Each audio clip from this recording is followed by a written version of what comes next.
Vou começar a gravação e aí a gente começa a aula, tá? É uma pena, eu estou tentando resolver o problema da Paula, não sei porquê, eu já adicionei ela, não foi uma vez, mas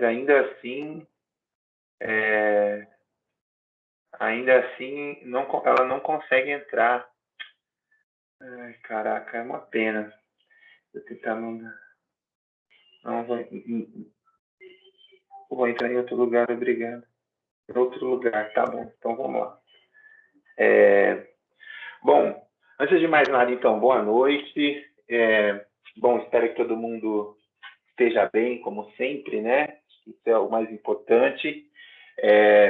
Semana passada nós tivemos a nossa primeira aula, eu já fiz as apresentações devidas. Vale dizer que primeira aula é sempre primeira aula, né? É tudo novo de novo. Então, espero que a aula de hoje eu esteja um pouco menos nervoso do que foi a nossa primeira aula. E bola para frente.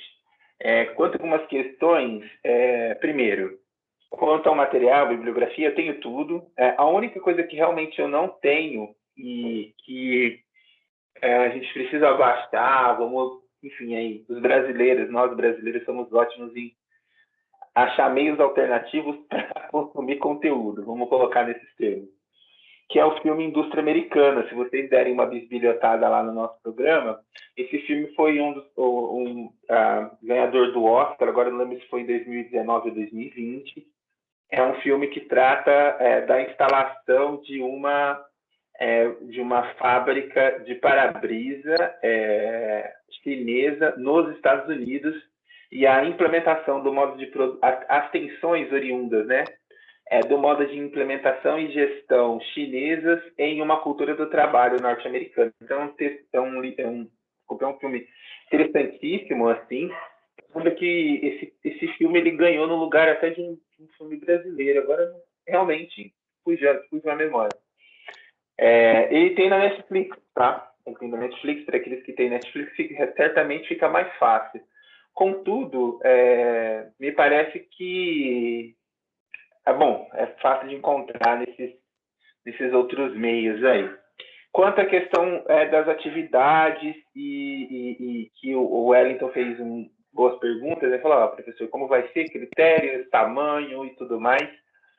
Eu estou construindo um canal para vocês ali, vocês não sei se vocês já tiveram a oportunidade de olhar, estou construindo ali um canal onde eu vou anexar um documento com as instruções de maneira mais minuciosa, para que não haja nenhum tipo de confusão, né? Algum tipo enfim, de ruído de informação. Quanto melhor essas coisas estiverem discriminadas, melhor para todos nós.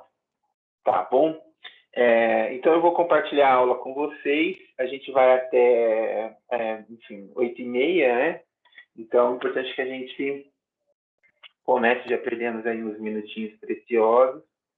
Alguém quer fazer alguma pergunta, alguma solicitação, alguma coisa? Você vai tomar um pouco do final da aula, professor, para explicar as atividades ou vai postar separadamente ali no Teams? Eu vou postar separadamente ali no Teams. Agora eu perdi quem falou. Me Eu. parece mais o Kevin. Eu vou postar separadamente ali no Teams. Mas, assim, quem sabe a gente não consegue falar alguma coisa, mas para eu elaborar melhor, porque entre eu falar e eu colocar no papel, né, era melhor eu estar com o papel já, com a coisa já pronta, né? Então, para evitar um pouco de confusão, a gente pode falar sobre realmente, tá? Eu vou compartilhar com vocês cancelar, não sei o que é isso. Cadê? Aqui. Até a gente se acostumar com os ícones. Janela, tela, deixa eu ver. Procurar arquivos. Uma janela, 10 janelas.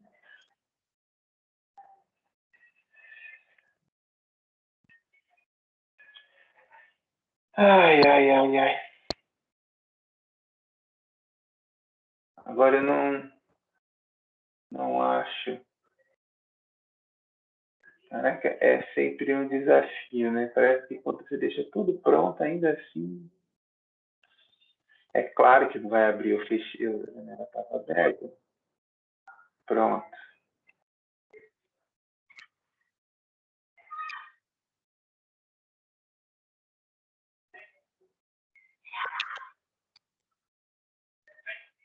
Ai, gente, desculpa, eu estou encontrando dificuldades aqui, peraí. A janela está aberta. Aí, pronto. Agora,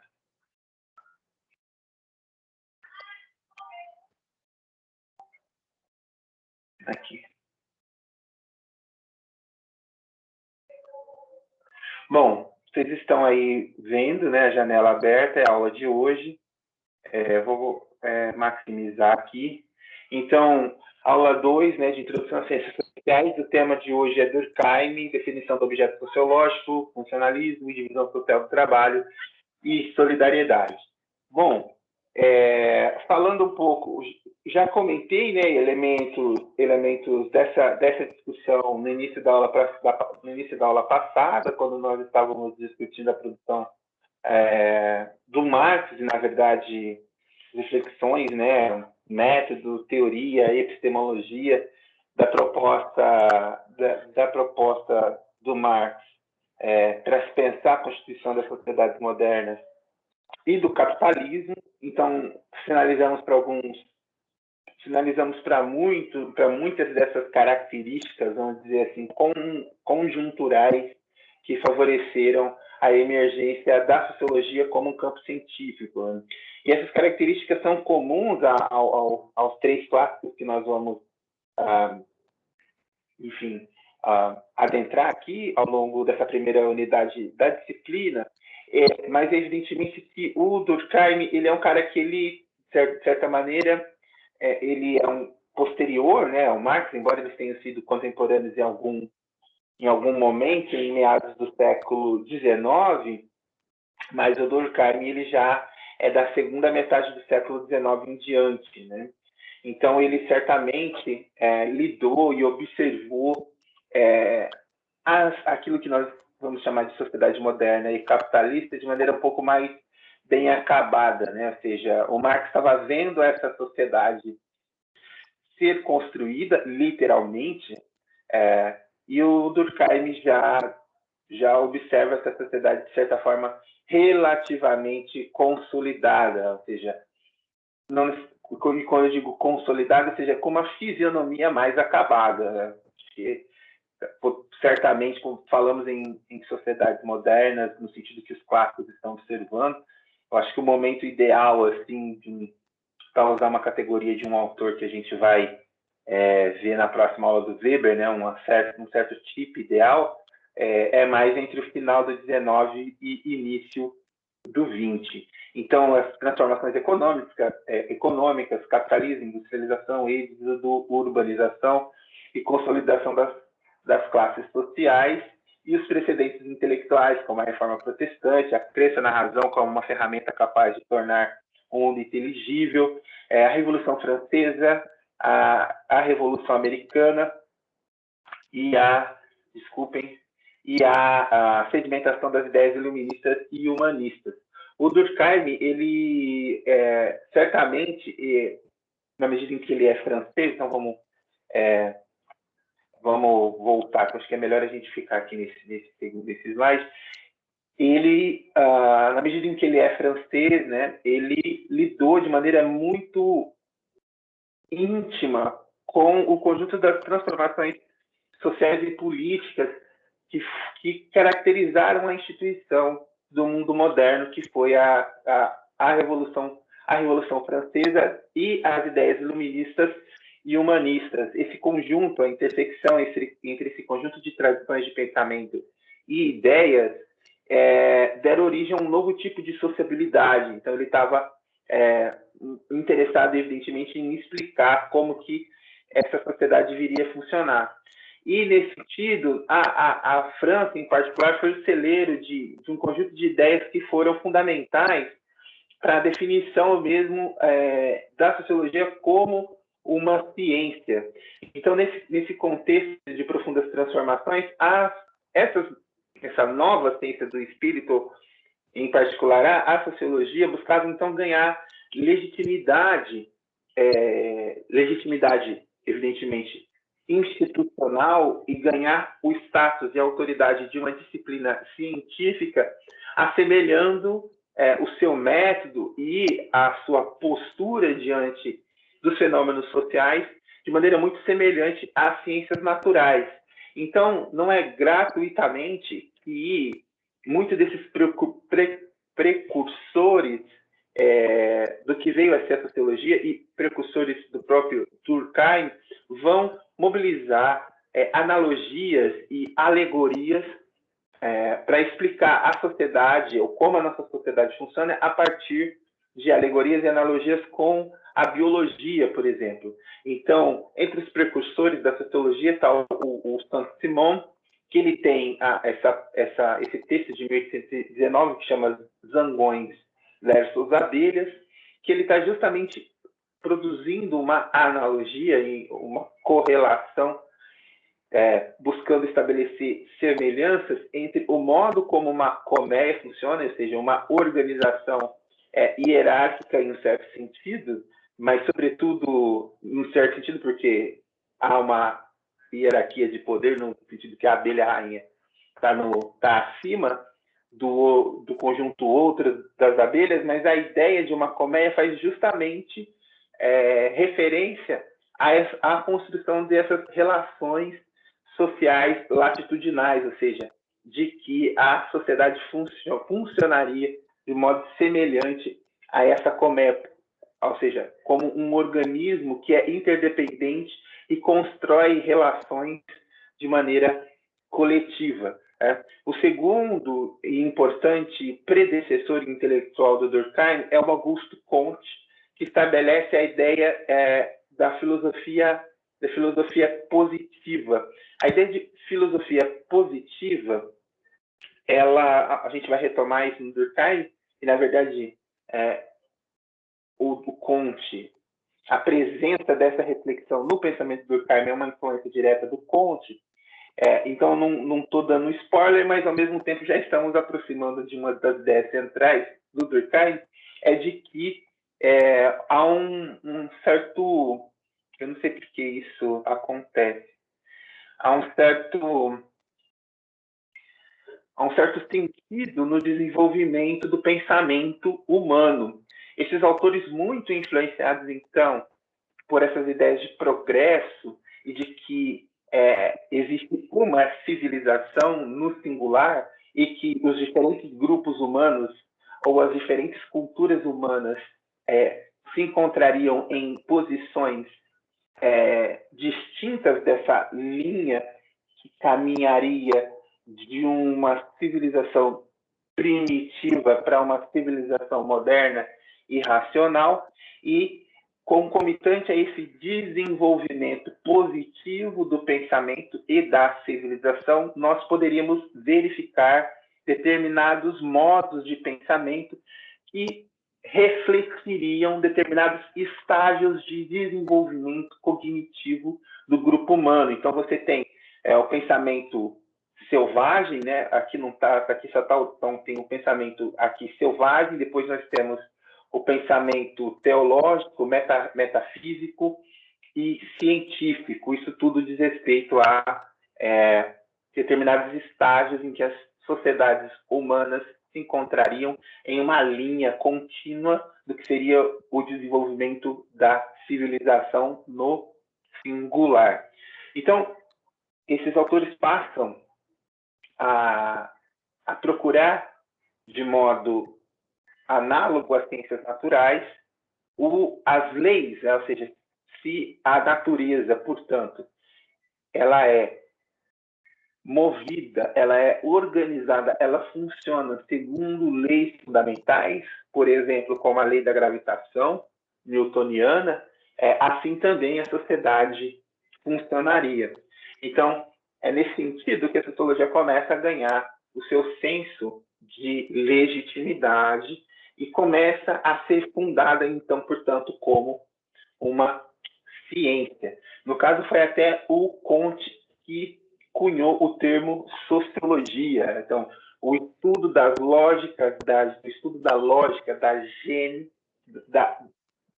gênese, das correlações causais e, portanto, organizadas segundo leis que organizariam e que fariam a sociedade funcionar. Então, a sociologia nasce como uma espécie de física, de um estudo fisiológico do funcionamento da sociedade, no caso, das sociedades. Alguém quer fazer alguma pergunta? Vocês me escutam adequadamente? Sim, professor. Beleza. Então, vamos lá. Então, o Durkheim, ele nasce na França em 1858 e morre também na França em 1917. Do ponto de vista da linha cronológica, então, o primeiro trabalho do Durkheim é a divisão do trabalho social, e é em ciências sociais. Eu sei que a gente acaba repetindo algumas anedotas, né? Mas é a DST, então a divisão social do trabalho, aqui a divisão do trabalho social, a gente vai discutir um pouco isso, mas a ideia de divisão social do trabalho é fundamental tanto por Marx, quanto por Durkheim, quanto por Weber. Todos eles vão atribuir uma significativa importância no desenvolvimento das relações de trabalho, na verdade, no processo de que divisão social do trabalho, evidentemente, que diz respeito ao processo de diversificação dos diversos fazeres que constituem o trabalho nas sociedades capitalistas, mas a divisão social do trabalho também é um signo para denotar o processo de complexificação das relações sociais. Então, quanto mais uma sociedade ela é dividida do ponto de vista das suas relações de trabalho, no sentido da especialização, então, por exemplo, não só o trabalho industrial, urbano, agrícola, o trabalho no campo, mas a divisão, por exemplo, do poder político, a complexificação do poder político, a complexificação e, portanto, divisão do direito civil, tributário, direito constitucional, todos esses elementos, esse processo de divisão e, portanto, de segmentação da sociedade é um indicador de que essa sociedade é uma sociedade tão ou mais complexa. E, evidentemente, que o ponto de chegada é as sociedades capitalistas, né? Depois, ele tem as formas elementares da vida religiosa, que é um tratado teórico dele. Na verdade, todos esses livros são livros teóricos, mas as formas elementares da vida religiosa é um livro onde ele, de certa forma, mobiliza de maneira mais teórica, vamos dizer assim, os pressupostos dele, né? É um livro muito importante.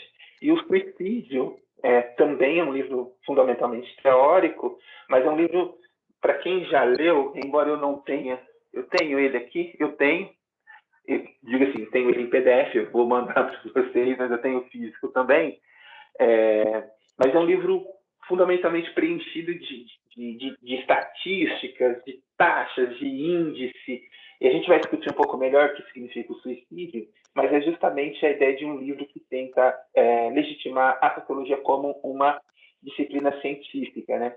Então, o Durkheim vai dizer que as ciências sociais em geral e a sociologia em particular refere-se a um conjunto sistemático de pensamento, assentado na investigação empírica, de análise de dados e o desenvolvimento de um pensamento teórico, a fim de formular, identificar e solucionar problemas típicos sociais. E é aqui que a gente adentra o pensamento dele, que é justamente esse aspecto o que define, portanto, qual que é a natureza do objeto da sociologia, ou seja, o objeto da sociologia, para o Durkheim, ele é um objeto que diferencia-se das tradicionais ciências do espírito, história, geografia, que já nesse momento já eram aqui, evidentemente, Mas as ciências sociais, então, define-se, segundo Durkheim, como a ciência das instituições, da sua gênese, do seu funcionamento, ou seja, de toda a crença, de todo o comportamento instituído pela coletividade. Então, por Durkheim, o que define o objeto da sociologia, eu não consigo expressar de outra maneira, e adiantando um conceito que eu queria concluir com vocês no final, mas anunciar ele agora me parece que é importante que a gente constrói, então, essa linha de reflexão, ou seja, de que o ser humano é um ser que vive em sociedade, ou seja, nós, portanto, construímos um conjunto de crenças, de representações, de valores morais, portanto, que organizam o nosso modo de estar no mundo. Diferente de outros animais que experimentam a vida de maneira imediata, aquilo que torna o ser humano impressionante, portanto, que torna o humano em Durkheim, é justamente o fato de que nós vivemos segundo as regras, segundo os valores, segundo os consensos morais, as normas de conduta e comportamento, e segundo as crenças que nós mesmos inventamos. Então, segundo Durkheim, esse é o objeto da sociologia, ou seja, o mundo social, esse mundo que é por nós inventado, que é por nós formulado, e esse mundo que esse conjunto de regras, valores, enfim, que nós seguimos. Então, esse é o papel da sociologia, é justamente entender a natureza daquilo que nos torna humanos, que é esse viver em sociedade, né? Então, o Durkheim, nesse sentido, ele vai falar o seguinte: o objeto, portanto, da sociologia é o estudo, então, assim, aqui há uma definição, mas é o estudo desses fatos sociais, né? Ou seja, dessas coisas sociais a partir das quais nós vivemos, a partir das quais nós produzimos e reproduzimos a nossa vida em sociedade. E para ele, esses fatos sociais, eles têm três características que são importantes, na medida em que eles então se comportam ou vão ser abordados como objeto da investigação sociológica. Então, todo fato social ele é coercitivo, exterior e geral. Então, o que é essa dimensão coercitiva? Ou seja, essa dimensão coercitiva e a palavra coerção, ela é diferente da ideia de a repressão, porque a coerção é um tipo de forma de regulação do nosso comportamento, da nossa conduta, que não é instituída necessariamente por meio da força, mas por meio do consentimento, ou seja, todos nós somos, então, do momento em que nascemos, coagidos de maneira natural, e quanto mais natural essa coerção mais eficiente ela se torna, a se comportar de determinada maneira, a pensar de determinada forma, a sentir de determinada forma, a desejar de maneira específica. Então, é nesse sentido que o fato social ele é coercitivo, ele organiza a nossa psique, né? Ele é exterior, portanto, ele é algo que está fora da gente, ou seja, quando a gente nasce, portanto, as nossas ideias do que é caso, as ideias, né, os conceitos, os consensos morais do que é casar, do que é se vestir, do que é amar, por exemplo, já estão colocados e nós somos socializados, e por Durkheim a educação tem um papel primordial no processo de inscrição dos sujeitos na sociedade, ou, na verdade, da inscrição da sociedade no sujeito, né? Então, nesse sentido que o fato social é exterior e ele é geral, no sentido que ele atravessa a coletividade de maneira ampla, né? Então, os fatos sociais ele determina as consciências particulares, eles determinam a construção das subjetividades. Então, fatos sociais são valores, consensos morais, representações coletivas. Então, fatos sociais são tanto maneiras de agir. Então, por exemplo, o casamento é um fato social, o suicídio é um fato social, a natalidade é um outro fato social, como pode ser maneiras de ser, então, regras jurídicas, dogmas religiosos, sistemas de pensamento, formas de amar, formas de se vestir. Desculpa, tem um alho que não estava. Então, a sociedade, e é aqui que a gente começa, então, a aprofundar nas formulações do autor, a sociedade ela é muito mais do que a soma dos indivíduos e dos seus desejos,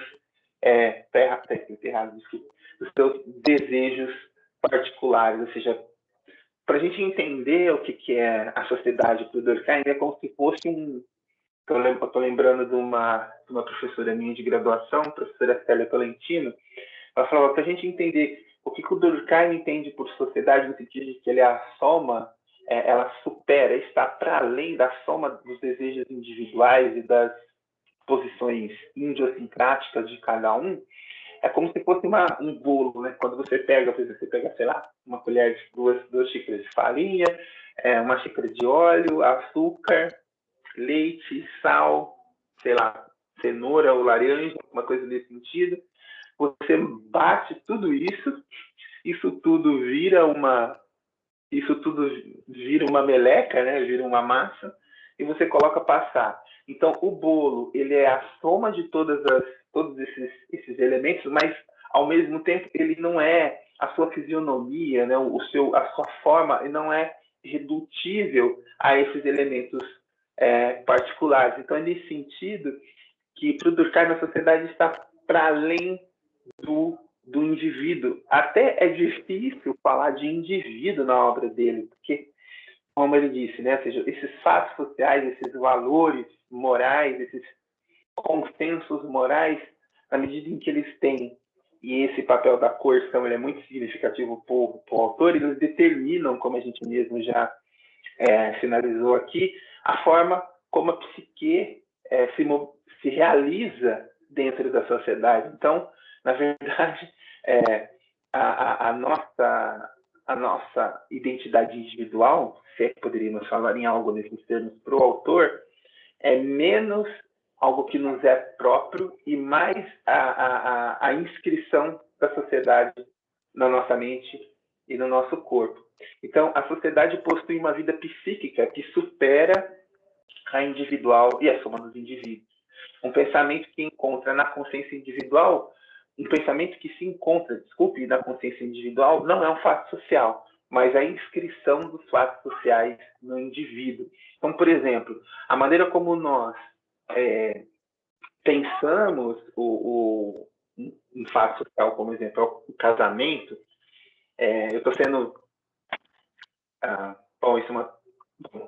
a maneira como nós pensamos o casamento, a maneira como nós formulamos, a maneira como nós desejamos o outro, enfim, para o Durkheim, portanto, a inscrição de fatos sociais no indivíduo, ou seja, nós desejamos de maneira específica, nós casamos de maneira específica, nós praticamos determinados rituais que são, no final das contas, representações coletivas. São o que ele gosta de dizer consensos morais. Né? Alguém quer falar alguma coisa, fazer alguma pergunta?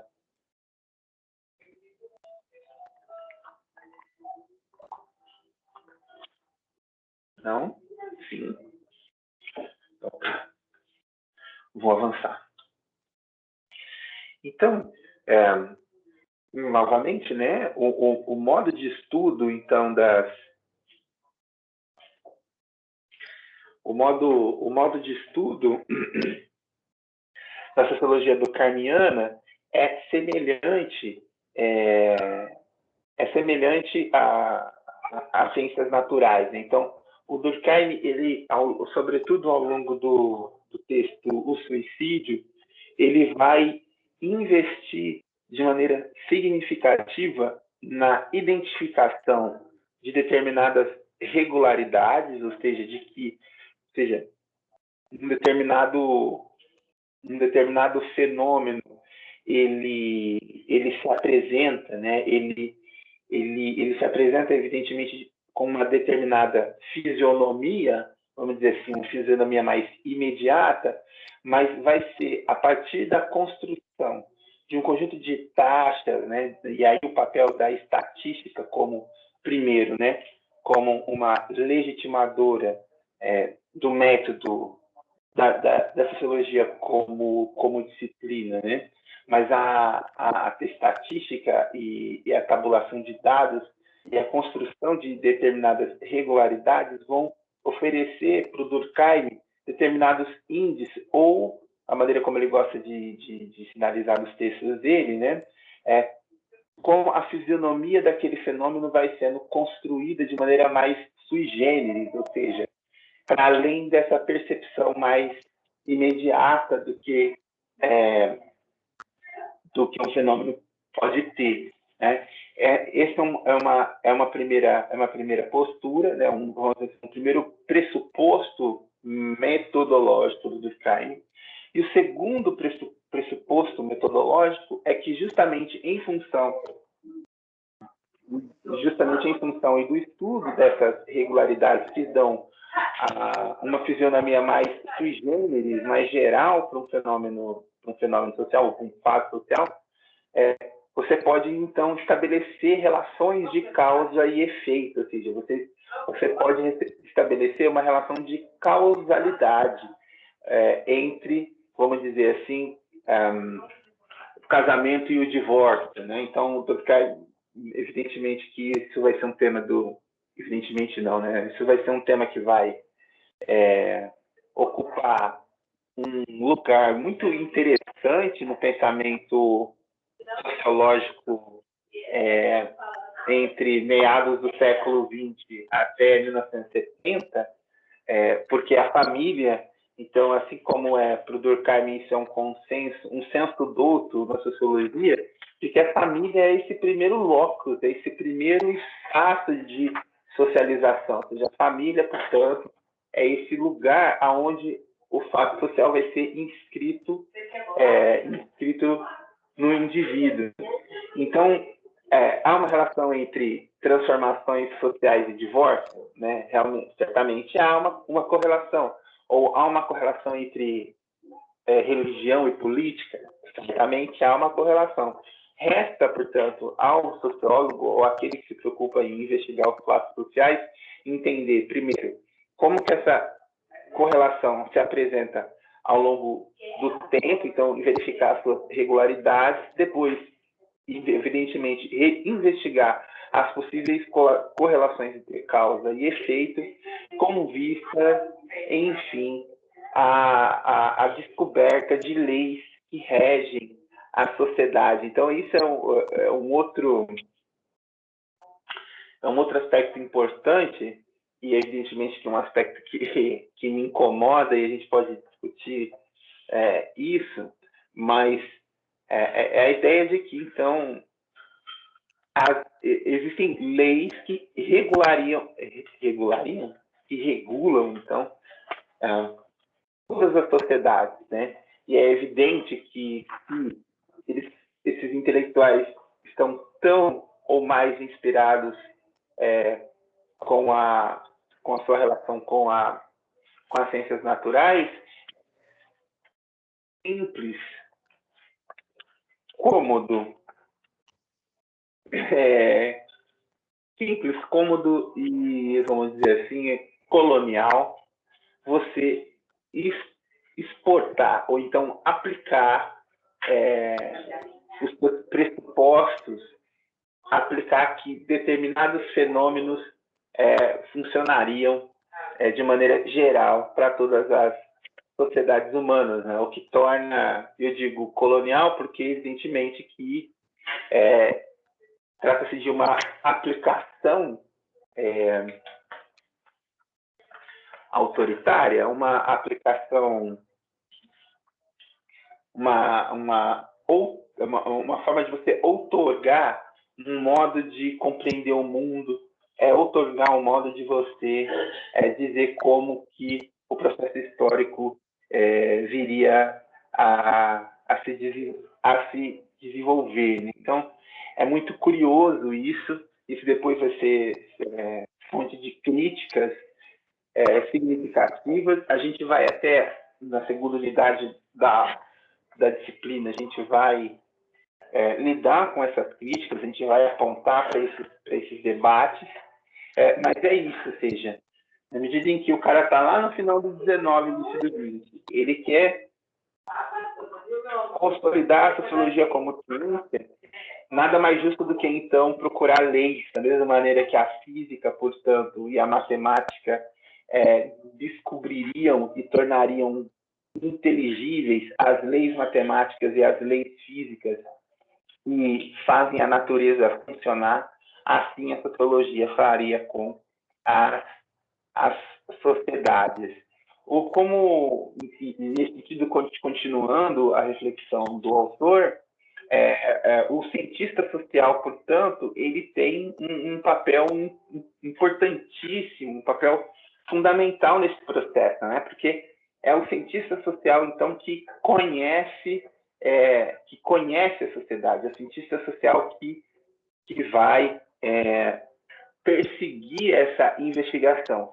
E na medida que ele vai perseguir essa investigação, ele deve prezar, e eu acredito que, evidentemente, que a gente já refletiu muito sobre isso, eu acredito que eu não sei as disciplinas que vocês têm no curso de economia, seria até interessante dar uma bisbilhotada na grade de vocês, mas o cientista social, e aí tem o cientista econômico, o cientista social, então sociólogo, antropólogo, ou cientista político, certamente tem que prezar, e essa é uma discussão que atravessa, é uma discussão que ainda hoje, e sobretudo hoje, uma discussão que se torna ainda mais pertinente, que é a posição do sociólogo, é a posição do investigador, do cientista em relação ao mundo, né? em relação aos fenômenos que ele pretende estudar. E o Durkheim é muito enfático e muito mandatório, muito taxativo, muito retilíneo, né? Rigoroso, acho que finalmente a palavra veio à mente, né? O Durkheim ele é muito rigoroso na maneira como ele pensa isso, né? Então, para ele, primeiro, o cientista tem que tratar os fatos sociais, então os objetos de sua investigação como objetos, né? Como objetos, portanto, objetos, sobretudo, que não são dóceis à investigação. Não são dóceis à investigação porque é justamente por nós considerarmos esse objeto familiar que nós, ao nos aproximarmos, ao abordarmos o nosso objeto de investigação, nós o abordamos cheio, preenchido de pré-noções e preconceitos. Então, é aquele papo que a gente acho que a gente não chegou a tratar desse debate quando a gente discutiu a aula do Marx, né? Aliás, a gente chegou a discutir isso, mas não dentro desse registro teórico, né? Não desse ponto de partida. Mas é como se o mundo, da maneira como nós o abordamos, esse mundo mais imediato, é o mundo é o mundo das aparências, né? É o mundo das pré-noções, das pré-concepções.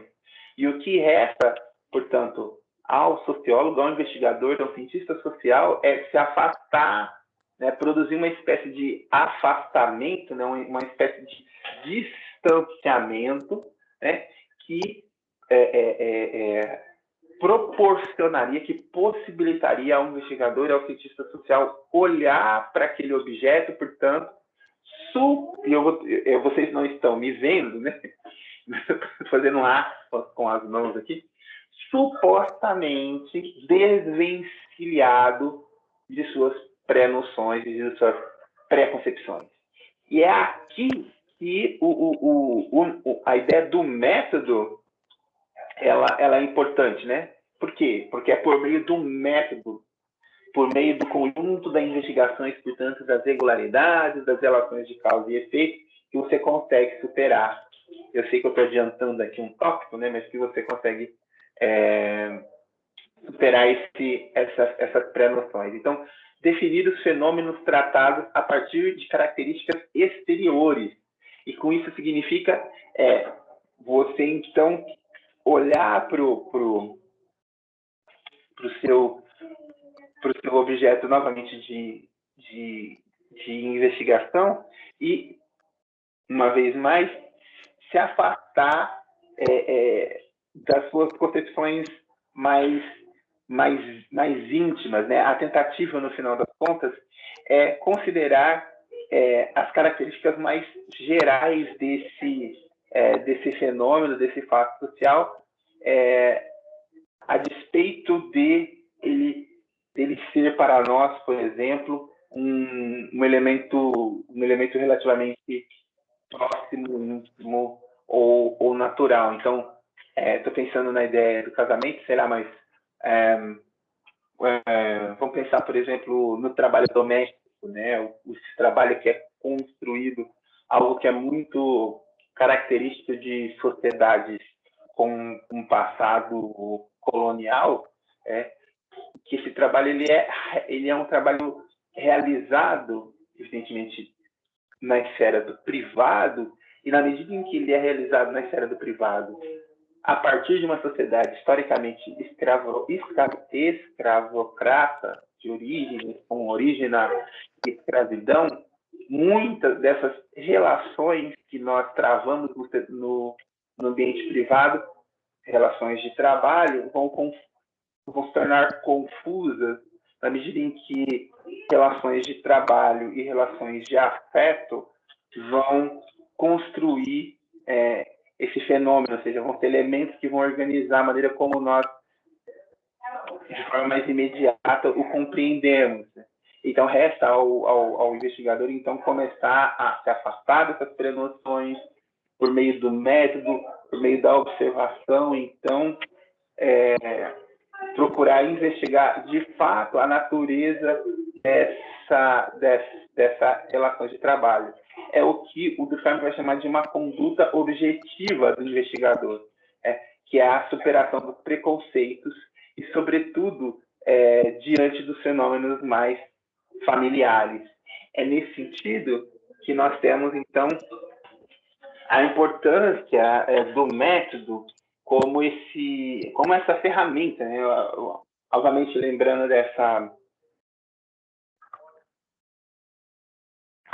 professora que é muito importante, a professora Célia Tolentino, na minha formação, ou seja, o que é um método, né? Ele é o óculos, né? Ele é a lente, ele é o prisma a partir do qual você vai enxergar a realidade social, ou sei lá, os fenômenos econômicos e, evidentemente, eu estou falando muito evidentemente, e esses óculos, então esse prisma, essa lente, vai ser importante para você, para nós, enfim, olhar a realidade de uma determinada forma, de uma determinada perspectiva. E é nesse sentido que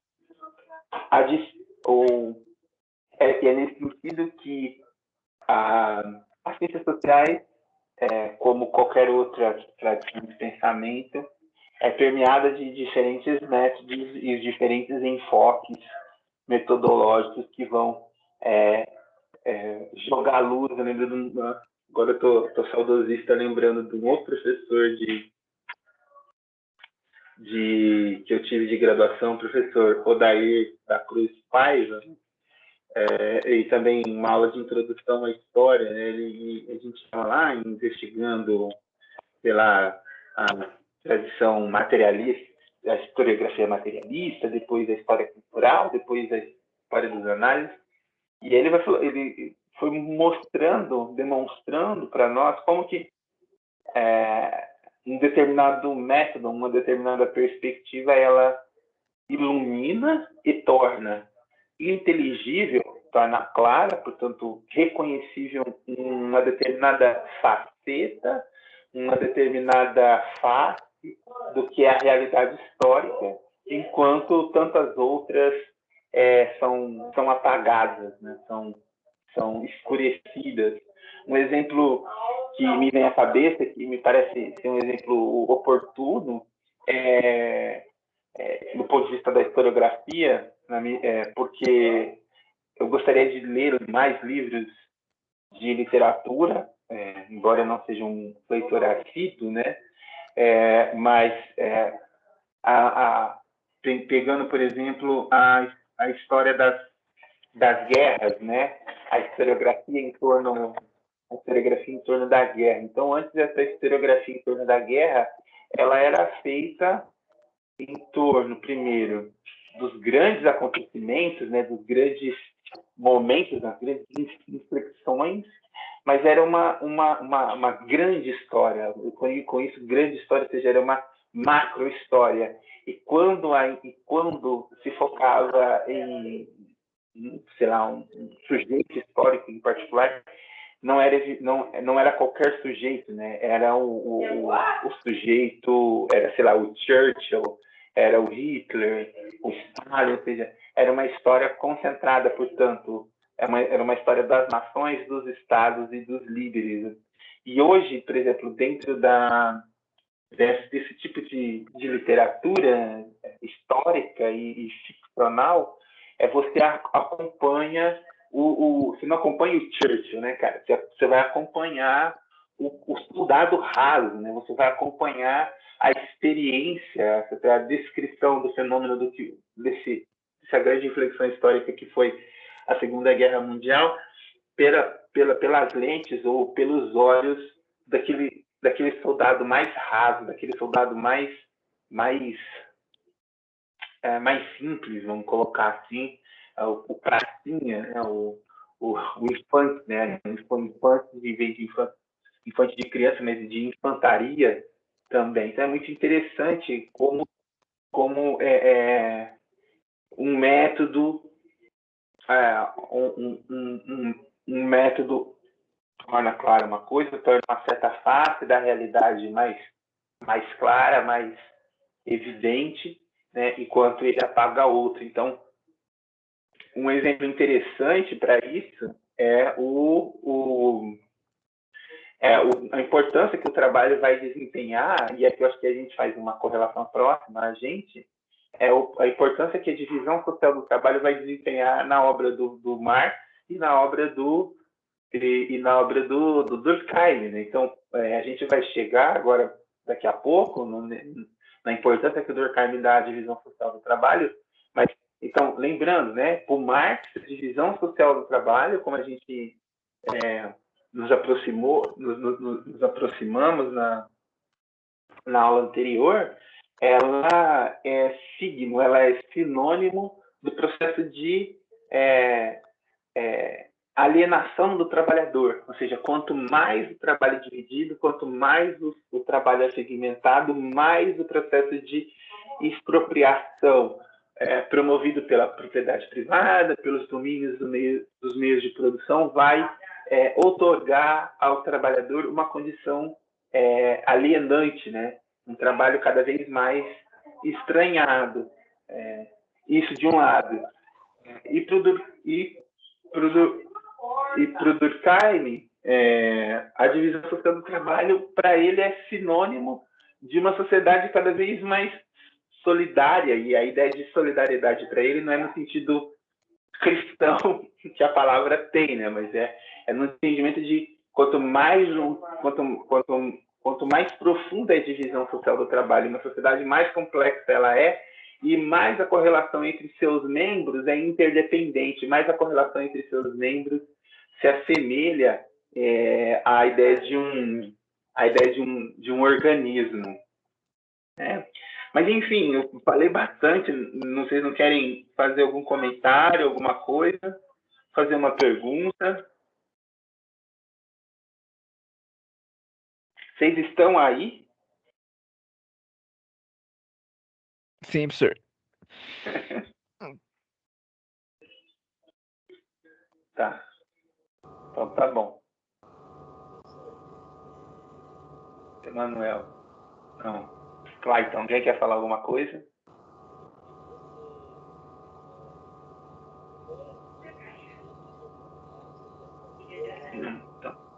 Então eu vou continuar. Deixa eu ver se tem alguém que está solicitando aqui uma disponível. Não, peraí, um instantinho. Não tem ninguém. Solicitação tem aceita. Então tá, então eu vou continuar, então. Vou voltar aqui para nossa apresentação. Bom, então, visto essa dimensão, assim, então, colocando primeiro essa dimensão do método, para o design, essas preocupações que ele tem quanto ao fazer científico, quanto ao papel que o cientista social vai desempenhar, e vale dizer que essa preocupação não é uma preocupação só dele, vamos dizer assim, essa preocupação em torno da postura que o cientista social deve ter não é algo que é prerrogativa do Durkheim. Então, por exemplo, o Weber tem uma discussão sobre isso, nós vamos adentrar a essa discussão. O Marx também entende que é necessário que se haja, portanto, um distanciamento para que se consiga compreender, para que se consiga superar a aparência dos fenômenos e chegar às relações concretas que o constituem. E assim também é para o Durkheim, né? Ou seja, é importante superar a aparência do fenômeno para entender as características e as regularidades, ou seja, as características mais gerais e externas que delimitam a natureza daquele fato social. E é nesse sentido que, para ele também, os fatos sociais eles são marcados por uma espécie de dualidade, né? É aquilo que nós estávamos conversando ainda que eu estava falando com vocês ainda no início da aula, né? Que é a ideia de que a coerção funciona de maneira implícita, tanto mais eficiente quanto mais implícita. Ou seja, a ideia de coerção, a ideia de consentimento, ela é muito importante para o autor. A ideia de dualidade dos fatos morais reside na correlação entre dever e consenso. Então, um fato social ele é tanto um dever, então, e aí o Durkheim ele faz muito ele transita muito no texto assim, entre fato social e fato moral. Por quê? Porque a moral diz respeito ao conjunto de crenças e formas de pensar que organizam a nossa conduta. Então, nesse sentido, nós conduzimos a nossa própria vida de maneira específica e, segundo o Durkheim, de maneira consentida, ou seja, nós,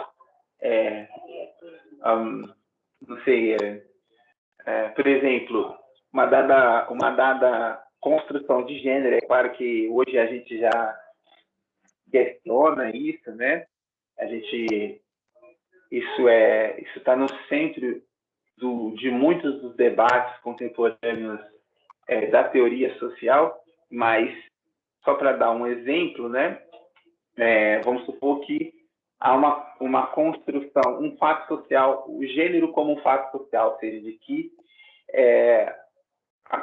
a ideia de feminilidade, o conceito de feminina, a categoria feminino, primeiro é algo que transcende, portanto,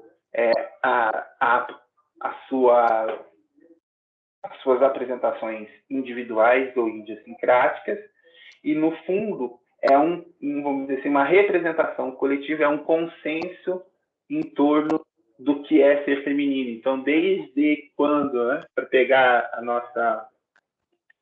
nossa ministra dos Direitos Humanos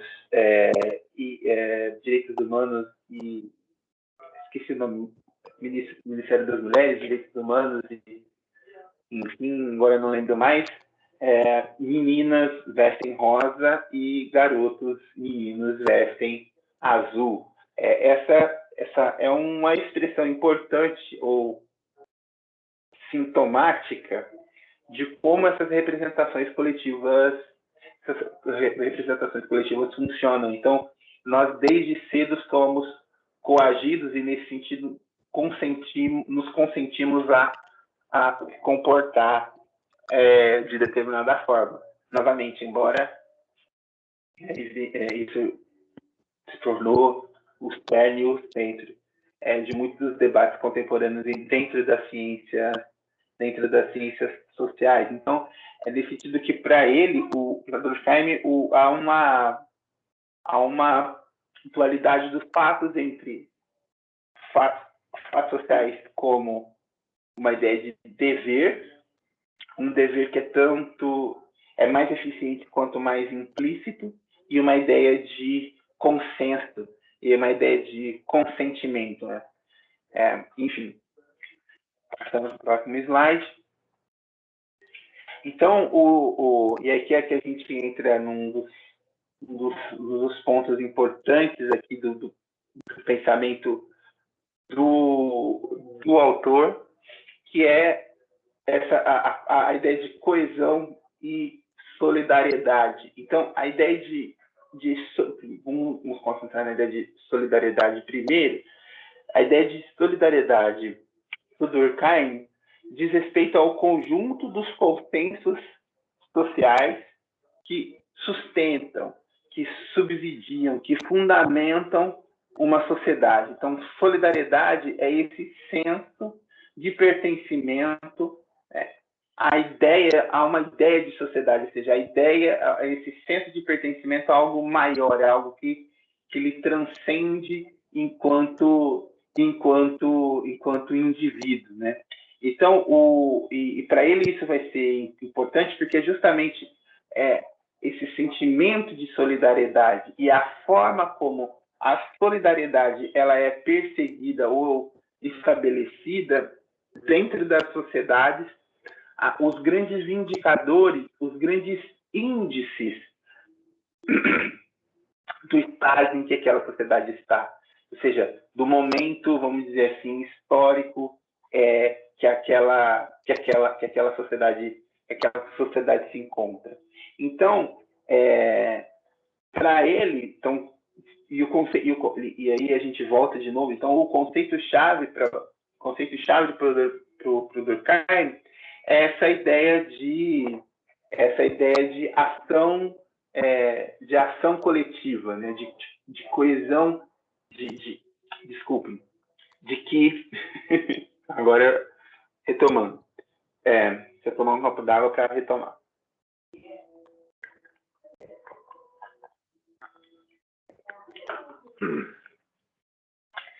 Então vamos lá. Para o Durkheim, então, nós só nos tornamos humanos na medida em que vivemos em sociedade. E viver em sociedade é viver segundo as regras, segundo os valores, segundo os consensos morais que regulam, que dispõem sobre as nossas condutas e as nossas práticas, as nossas formas de agir e de pensar. Portanto, é sobre essa espécie de disposição epistemológica da sociologia que a consciência ganharia forma, né? A consciência ganha forma a partir das crenças e representações coletivas. Ou seja,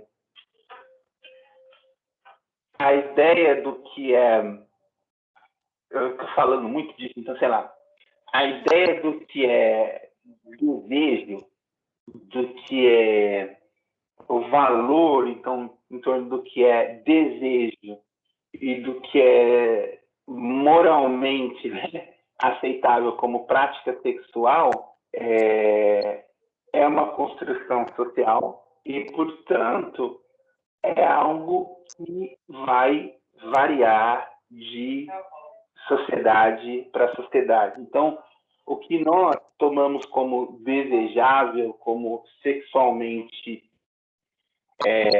atraente, aqui no Brasil não é o mesmo que é nos Estados Unidos, que não é o mesmo do que é no Peru, não é o mesmo do que é no Chile, enfim, na Costa Rica, o que seja, mas podemos dizer também, e nesse momento, isso é importantíssimo para o Durkheim, a maneira como o desejo, a maneira como esse fato social do desejo é experienciado e é inscrito no mundo ocidental é profundamente diferente da maneira como isso é experimentado e da maneira como o desejo é regulado, portanto, dentro de sociedades não ocidentais. Então, essa percepção aqui importantíssima que emerge do pensamento do Durkheim, e isso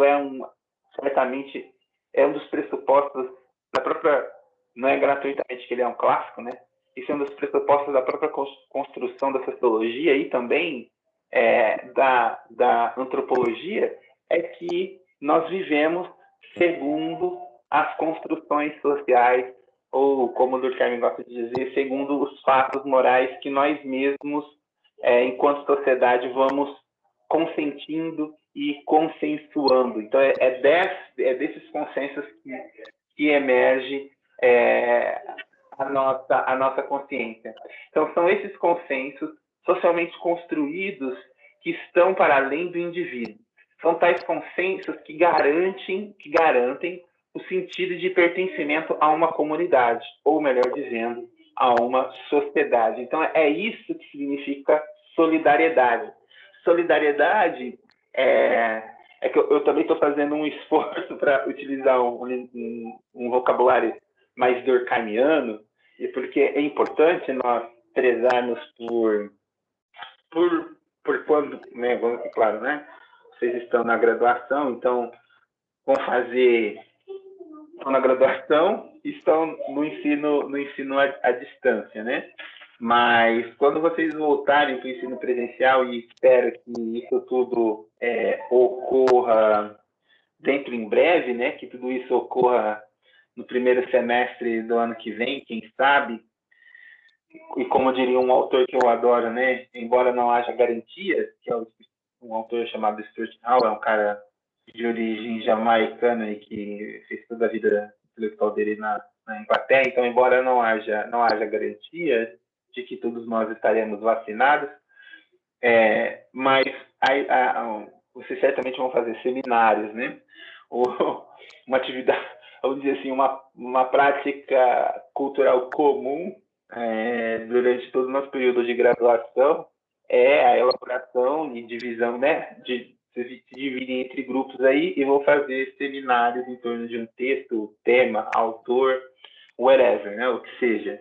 E nesses seminários a gente normalmente faz aí, tenta então mobilizar, tenta não, né? Prerrogativa dos seminários mobilizar o conjunto de ideias que os autores estão ali formulando e tudo, e nesse sentido mobilizar o vocabulário também é fundamental. Então, estou fazendo um esforço tremendo aqui para me ater ao vocabulário durkheimiano, mas essa ideia de pertencimento, essa ideia de solidariedade é como se, falando um pouco num certo linguajar antropológico, o conjunto dos valores simbólicos, né? O conjunto dos consensos que nós compartilhamos em torno de...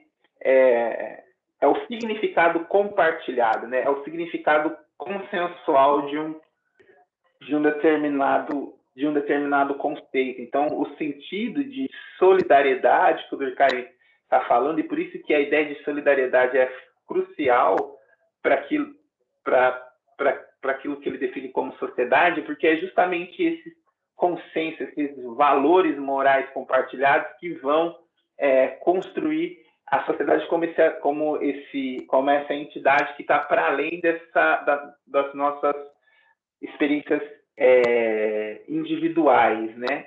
Então, e aí, como que o Durkheim vai, então, observar e vai abordar, então, esses modos como a sociedade se mantém, como esse senso de pertencimento, como esse senso de unidade vai se constituir nas sociedades. Aí ele vai utilizar essa ideia de tipos de solidariedade para justamente tornar inteligível, para justamente demonstrar como que esse senso de pertencimento, esse senso de unidade, esse senso de solidariedade se realiza do ponto de vista empírico e em sociedades determinadas.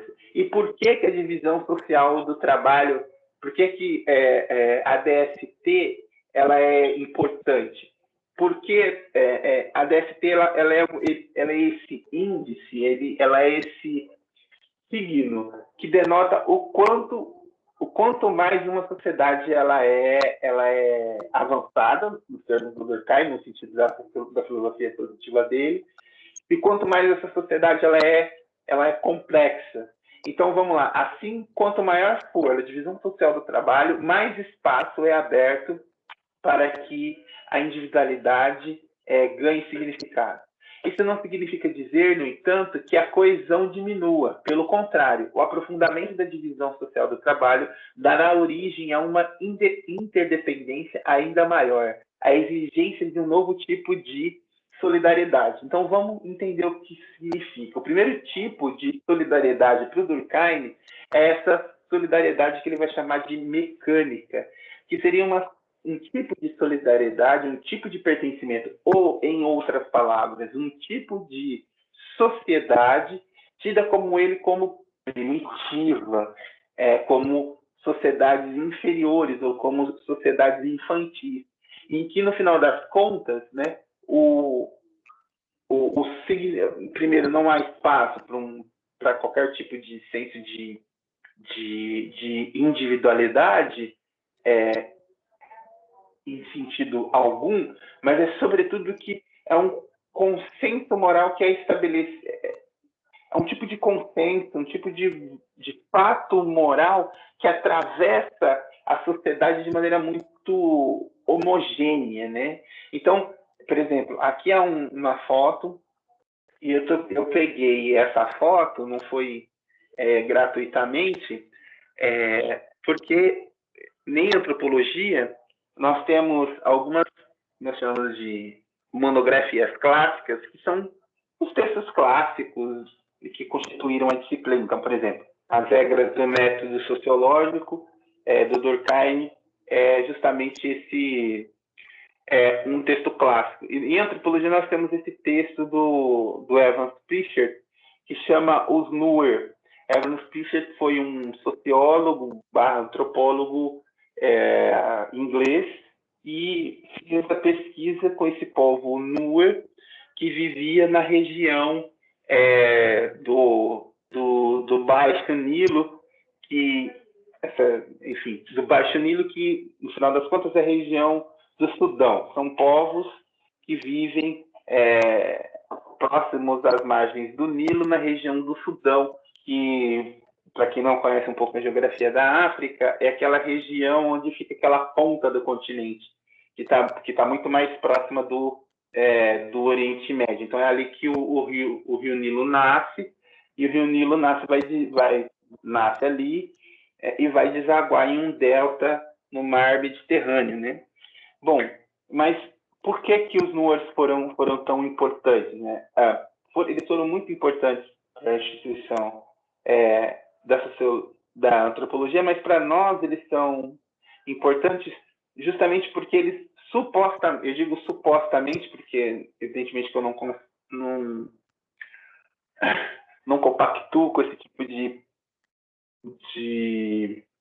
não sou signatário desse tipo de abordagem sociológica ou antropológica que seja, mas que eles representariam, então, esse tipo de solidariedade, né? Esse tipo de solidariedade mais mecânica, esse tipo de solidariedade que avança de maneira relativamente mais homogênea no conjunto da sociedade.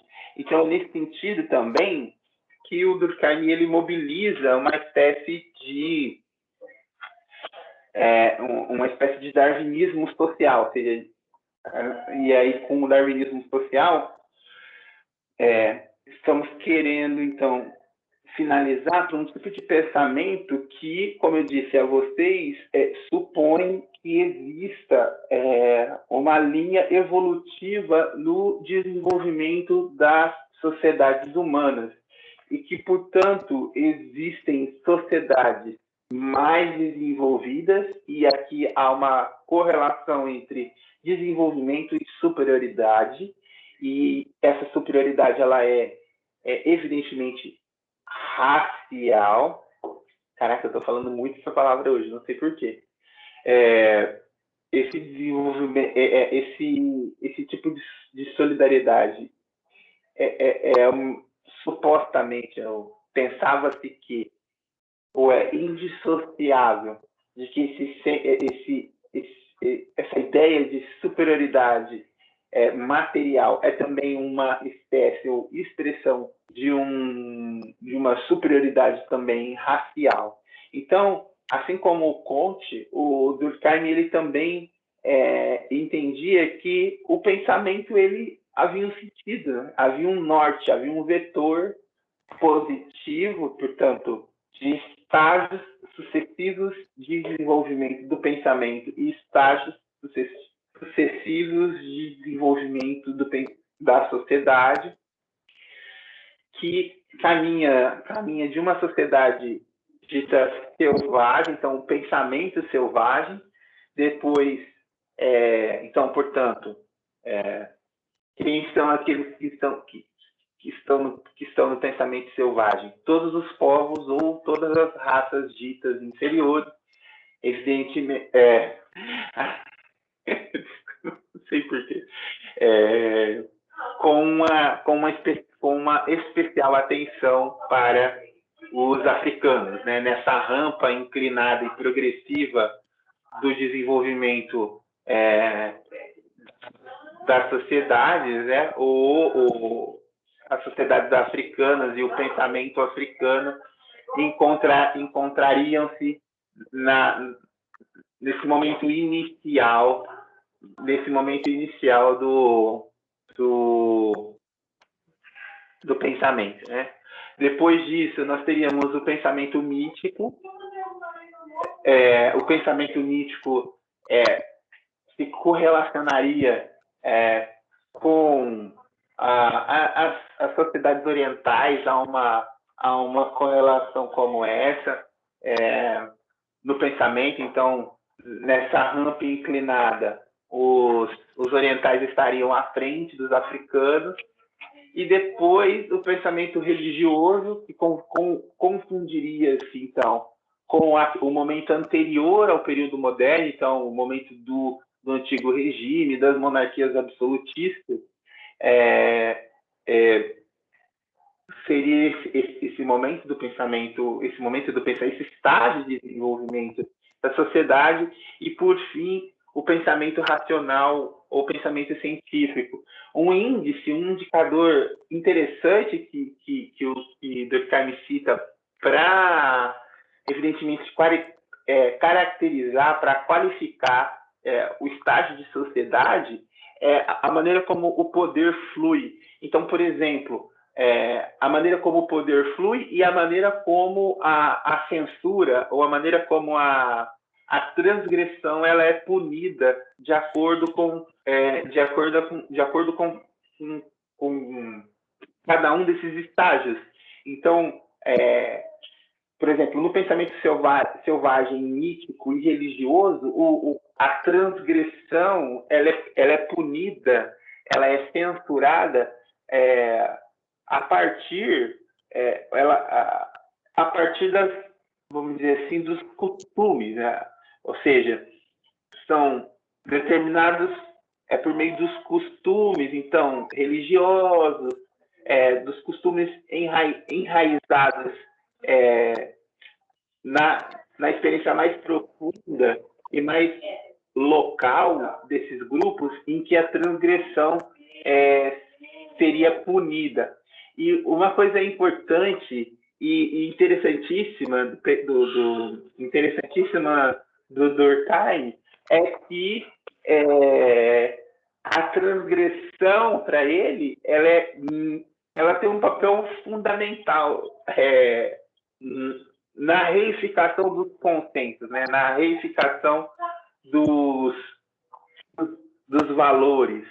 Por quê? Porque a transgressão, a punição, ela não serve necessariamente para punir aquele que produziu, aquele que perpetrou, aquele que maculou os valores morais, né? Como o valor à vida, por exemplo, como o Lázaro agora está sendo perseguido nos últimos dias.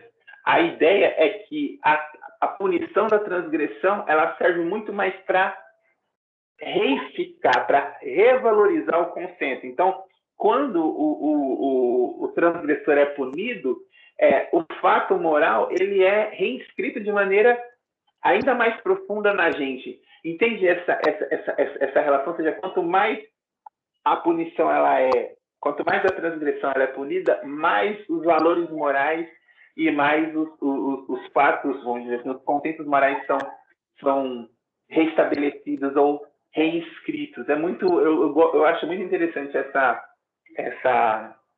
reflexão que o Durkheim vai formular, especialmente no texto As Formas Elementares da vida religiosa. Por outro lado, a maneira como o poder flui também é muito característica desse tipo de comunidade, ou seja, nesse tipo de comunidade, desse tipo de sociedade que funciona segundo essa forma de solidariedade, o poder é o poder do rei, é o poder do chefe, ou seja, o chefe, enquanto indivíduo, ele na verdade, ele não é um indivíduo, na verdade, ele é a síntese, ele é a congregação ali do conjunto de ideais, do conjunto de consensos morais que organizam aquela sociedade. Então, por isso que o rei ele ganha esse papel tão relevante,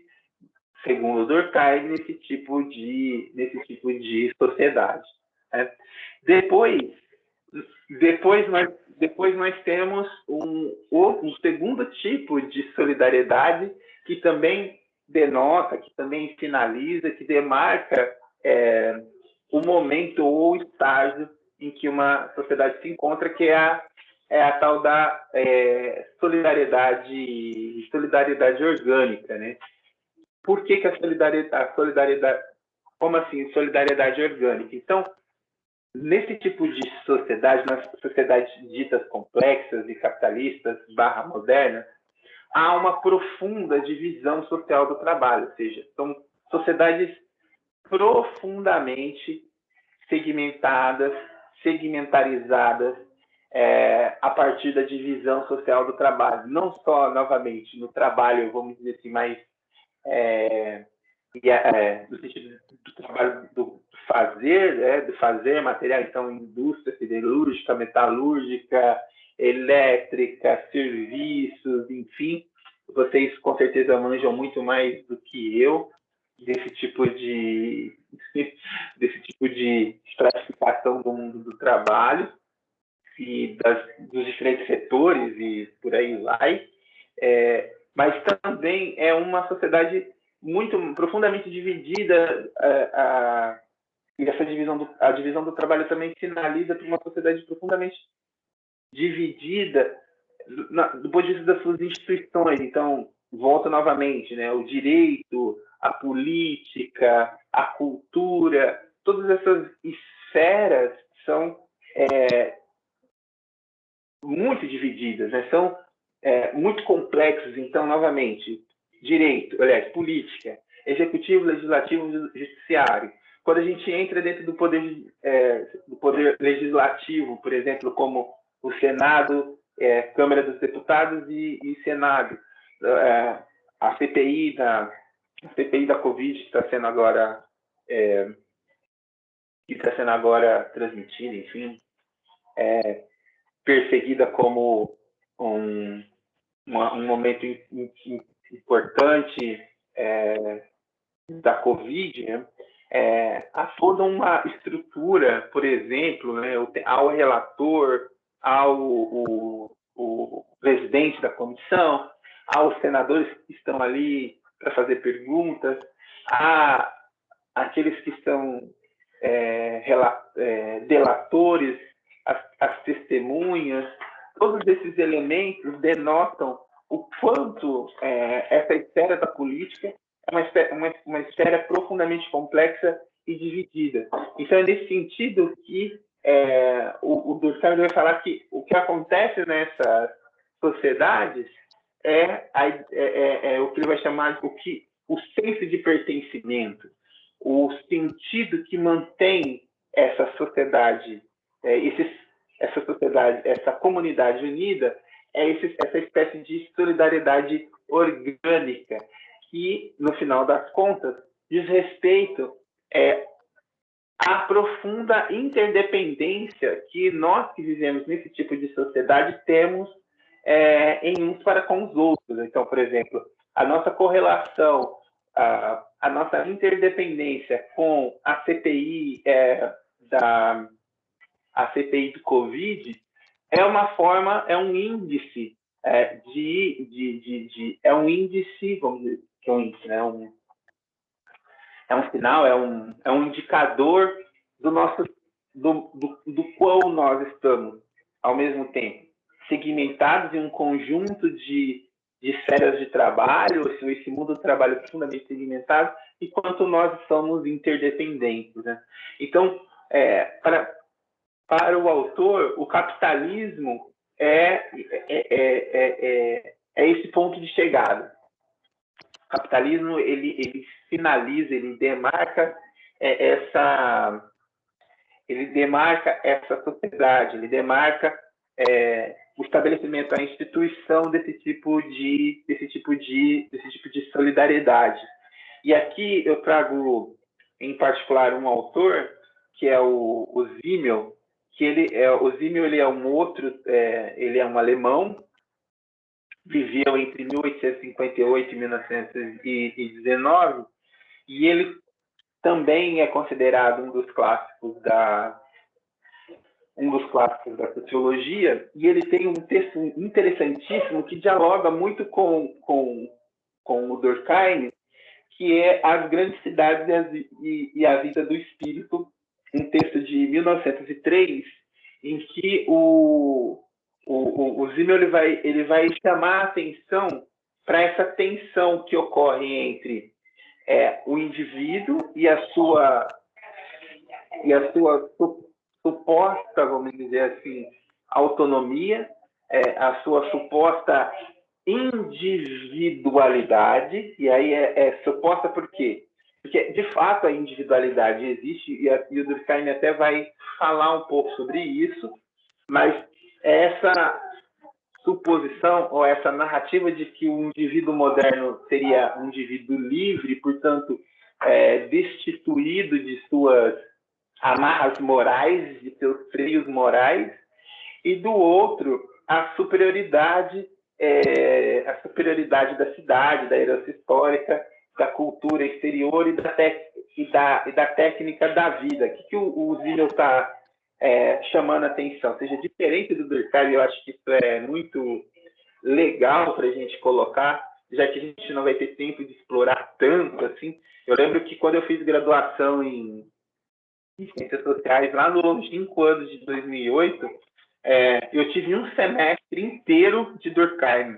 Eu li o Suicídio, as regras do método sociológico, as formas elementares da vida religiosa umas 2 vezes, cada uma, assim.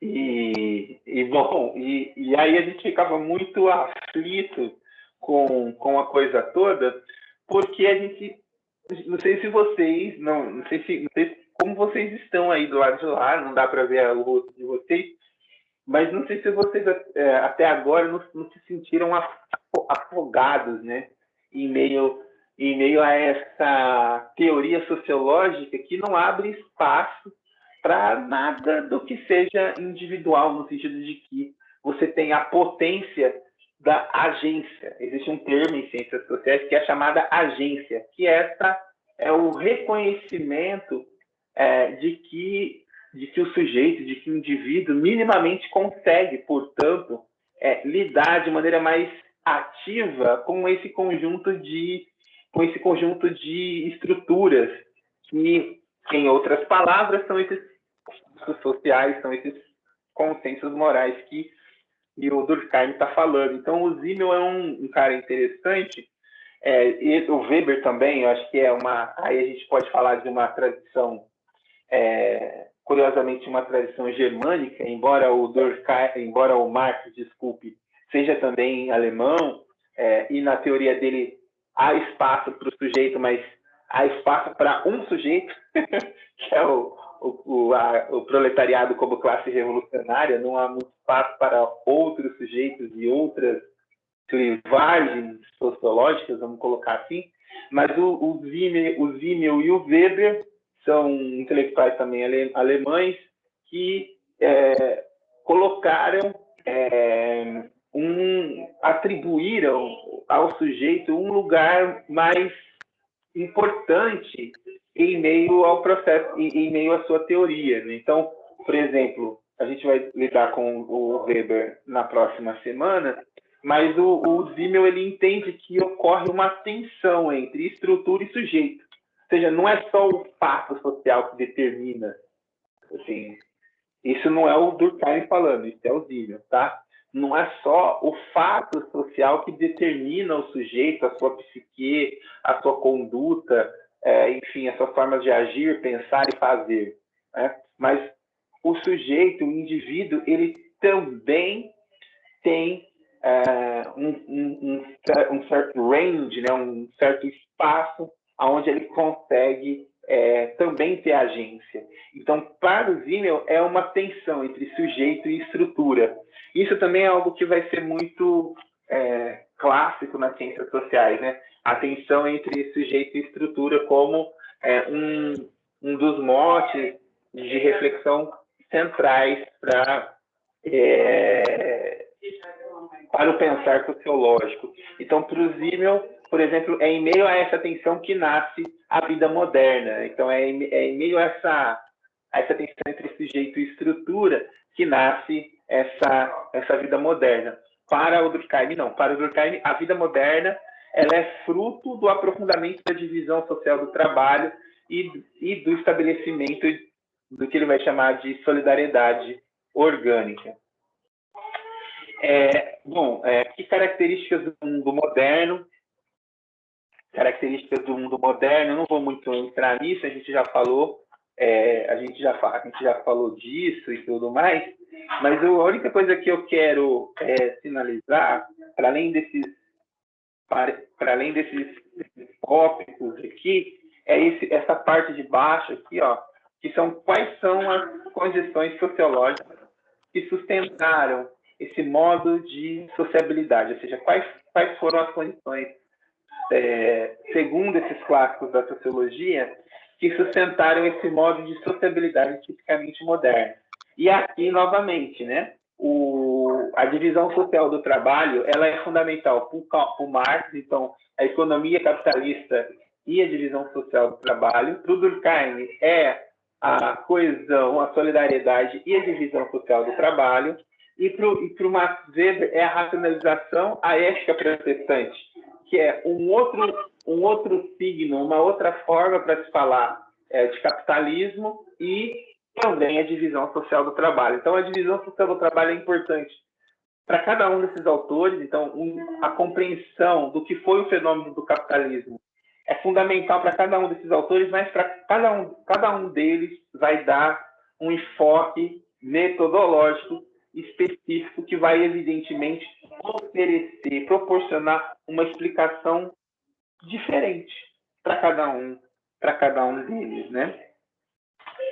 Vou continuar, então, a gente já, que horas são? A gente está se aproximando do nosso final, e eu quero, gente, essa é minha filhinha, tá? A gente está dividindo o espaço aqui.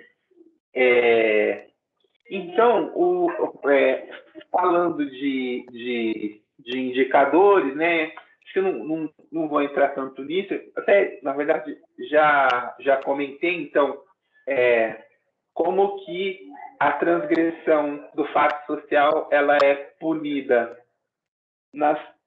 nessas sociedades ditas tradicionais e, portanto, organizadas segundo essa solidariedade mecânica. Então, a punição da transgressão reside na tradição, então é por meio da tradição que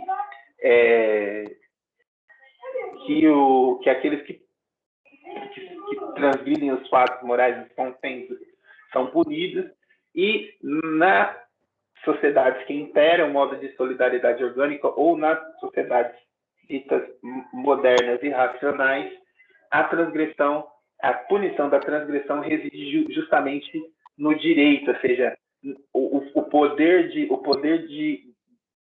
punir não flui do soberano para baixo, né? Mas é justamente porque o senso de solidariedade é orgânico, então há uma divisão maior da organização política, e, por exemplo, por meio da consolidação do Estado, e nesse sentido que as transgressões vão ser punidas de maneira reflexiva por meio do cerceamento da liberdade, por exemplo. Então, o direito penal é um exemplo desse tipo de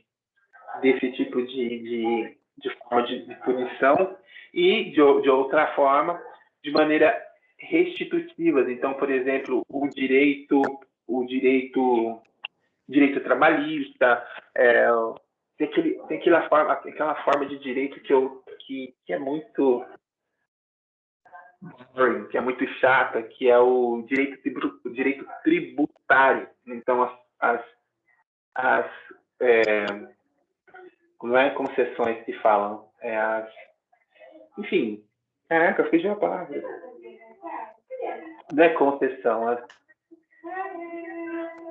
esqueci a palavra. Daqui a pouco a palavra volta. É por meio dessa dimensão restitutivas. Então, vamos lá, um exemplo específico disso. Caso do mensalão, ou o caso agora da Petrobras, por exemplo, do Petrolão, né, também, ou mais recentemente, agora eu esqueci o nome, Lava Jato, com as empresas de construção civil, né? A ideia é que aqueles que praticaram a corrupção e o roubo reinstituam os cofres públicos, e por aí vai. Mas mais do que isso, eu acho que vale o ponto importante, assim, que os análises importantes do Durkheim, que mostra como que, no final das contas, é o consenso moral que organiza a nossa conduta, os nossos desejos, a nossa forma de estar no mundo, que determina os sujeitos e os indivíduos, a análise que ele faz dos suicídios, né? Ele faz uma classificação interessantíssima que mostra isso, ou seja, de que primeiro ele vai fazer um enorme levantamento estatístico, em particular sobre os países da Europa Ocidental, naquele momento, então, França, Alemanha, que já era Alemanha, mas durante muito tempo foi Império Austro-Húngaro, Itália, Inglaterra e os países ibéricos, para mostrar que, olha, os suicídios, eles apresentam-se, então, como fatos sociais, e apresentam determinadas taxas, determinados índices que vão variar de sociedade para sociedade, ou seja, há uma correlação muito naturalizada por todos esses intelectuais desse momento, de que, por exemplo, na Alemanha há uma cultura alemã, na Itália uma cultura italiana, na França uma cultura francesa, ou em termos durkheimianos, ou seja, de que na França há uma certa fatos sociais e consensos morais típico franceses, na Itália típico consensos morais típico italianos e assim sucessivamente. E aí é um momento interessante do início do livro que ele vai falar o seguinte: olha, a gente, olhando para os dados e para os índices de todas essas sociedades, o Durkheim vai falar assim: olha, é de se imaginar que o índice de suicídios ele aumentaria no inverno, né, que é um momento. Eu não sei se vocês já tiveram a oportunidade de passar um inverno no hemisfério norte, mas realmente é um momento chatíssimo. É um frio muito chato, assim, um frio muito, muito severo, assim, um frio que a gente tem aqui não chega nem perto, né? E de fato, amanhece mais tarde e anoitece mais cedo. Então, por exemplo, no auge do inverno, eu já peguei amanhecendo às 9 horas da manhã e anoitecendo horas da tarde. Então, isso é mais ou menos isso é mais ou menos e assim, é aquele dia acinzentado, muitas vezes chovendo. Então, realmente é um negócio bem, sei lá, mórbido em muitos momentos, assim, e tal. Então, o Durkheim ele vai falar assim, ó, é de se pensar, eu estou traduzindo com as minhas palavras, né? Seria de se pensar que no inverno o índice de suicídio aumentaria, justamente porque é esse momento que nós estamos mais introspectivos, que nós estamos mais ensimismados e tudo mais. Mas ele vai falar, não, quando a gente olha para as taxas de suicídio ao longo dos anos, e por sazonalidade, por período, como é que chama? Por estação do ano, curiosamente, em todos esses lugares, os suicídios, a taxa de suicídio, ela aumenta no verão, né? Na primavera e no verão são os momentos em que as taxas de suicídio alcançam seus índices mais altos. Então, ele está, primeiro, olhando a ideia de regularidade, certo? Voltando lá no início, e depois ele vai falar a ideia ele vai mobilizar o conceito de causalidade. Ele fala, olha, aí ele vai mobilizar o referencial teórico dele. Ele vai falar, olha, por que então? Eu ia falar uma palavra coloquial agora. Mas por que, enfim, os suicídios aumentam no verão e não no inverno? E qual é a conclusão? Qual é a conclusão do Durkheim? A conclusão dele é que o suicídio aumenta no verão, porque é justamente no verão que as relações sociais e, portanto, as demandas, né, as demandas morais do viver em sociedade se tornam mais agudas, né, se tornam mais salientes. Então, é no verão, na primavera e no verão, que as relações se acentuam. E aí ele vai falar, então, é nesse momento, curiosamente, que as pessoas mais se sentem desgarradas da sociedade. É no momento em que as relações estão mais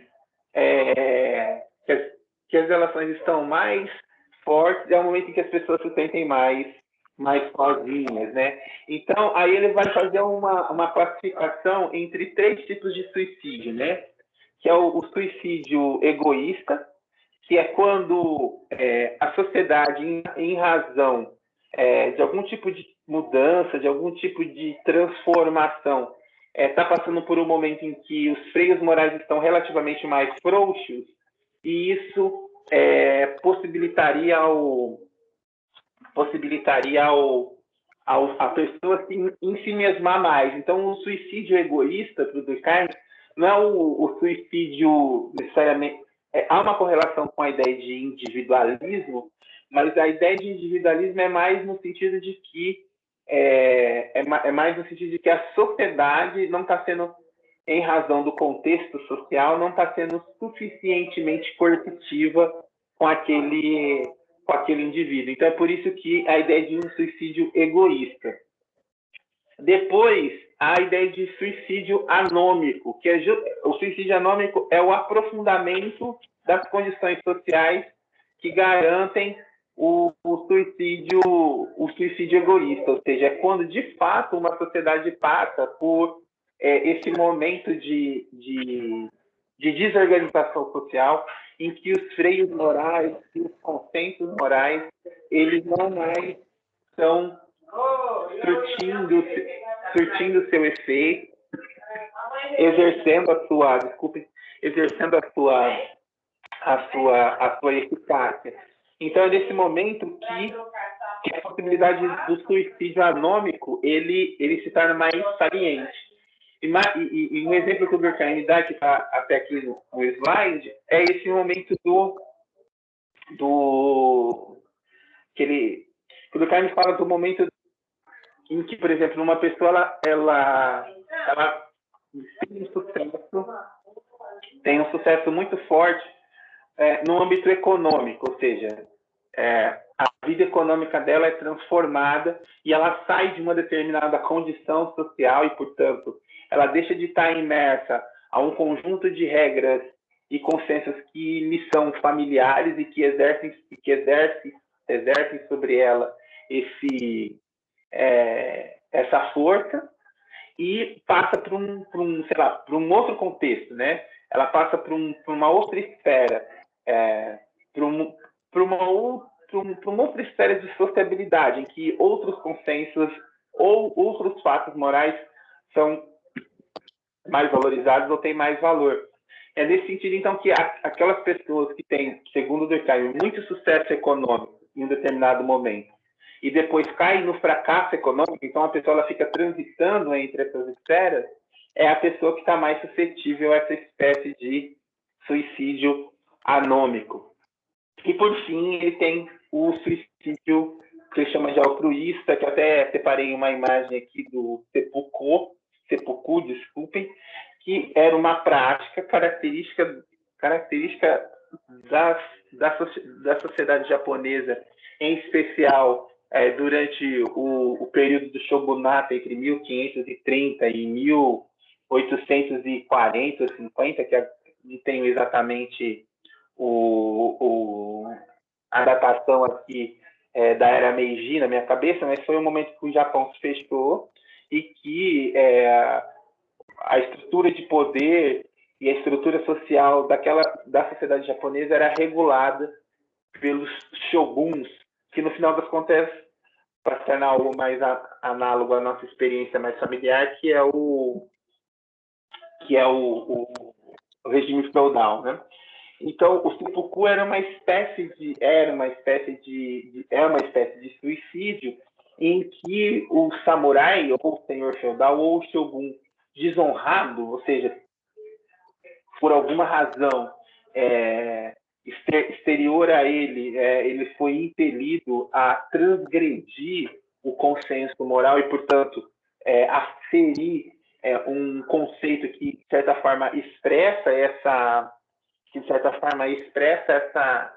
esse consenso, que é a própria ideia de honra, né? A ideia de honra nada mais é do que, no sentido que nós estamos abordando aqui, um conceito que expressa de maneira sintética determinados valores morais. Então, na medida em que a honra do samurai ou do shogun ela era transgredida, ele, a fim de reinstituir a sua honra e, portanto, de ser punido pela sua transgressão, ele praticava essa forma de suicídio, né?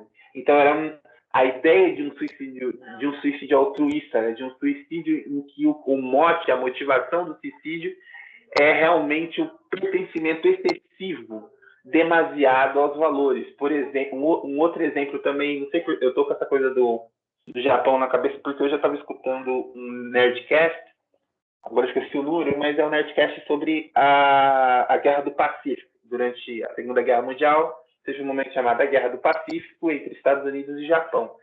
E teve aquele momento dos chamados pilotos kamikaze, né?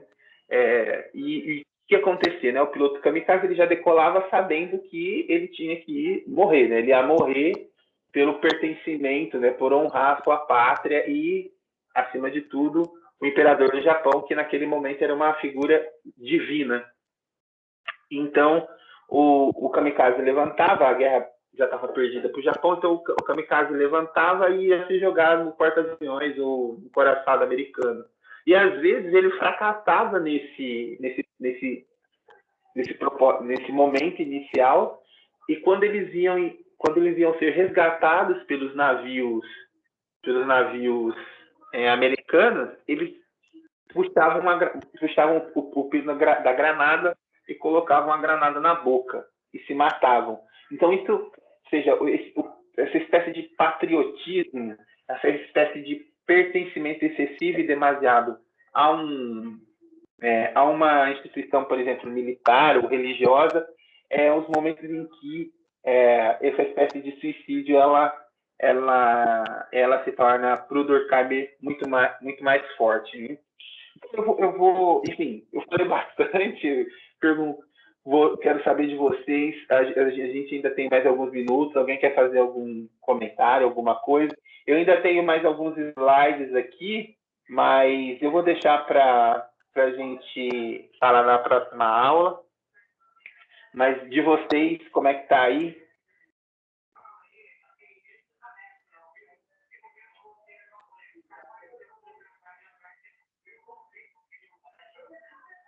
Ah, tá. Não. Vocês estão aí? Bom. Bom, gente, então eu vou começar a arrumar umas atividades para a gente dialogar mais. Acho que as aulas são muito positivas, eu achei que a gente ia dialogar mais, eu vou começar a arrumar umas estratégias para a gente dialogar um pouco mais. Voltando à pergunta ao Kevin e tudo mais, Kevin, fica tranquilo, eu vou fazer o texto ainda hoje, descrevendo de maneira mais minuciosa a natureza dos fichamentos e do trabalho, para que vocês não enfrentem dificuldades além do que é natural. E falando um pouco sobre isso, é o seguinte, a gente enfrenta em um semestre, vamos dizer assim, com um período especial em razão do tempo e tudo.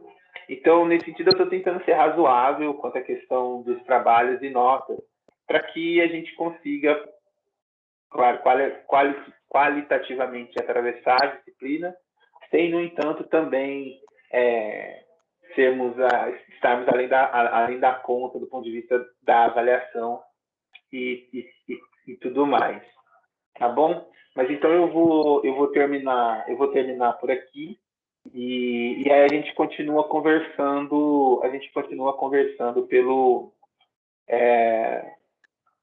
pela equipe aqui, pelo chat. Tá certo, gente? Boa noite para vocês e boa semana, tá certo? Boa noite, professor. Boa noite, gente. Boa noite, professor. Boa noite, professor. Boa noite.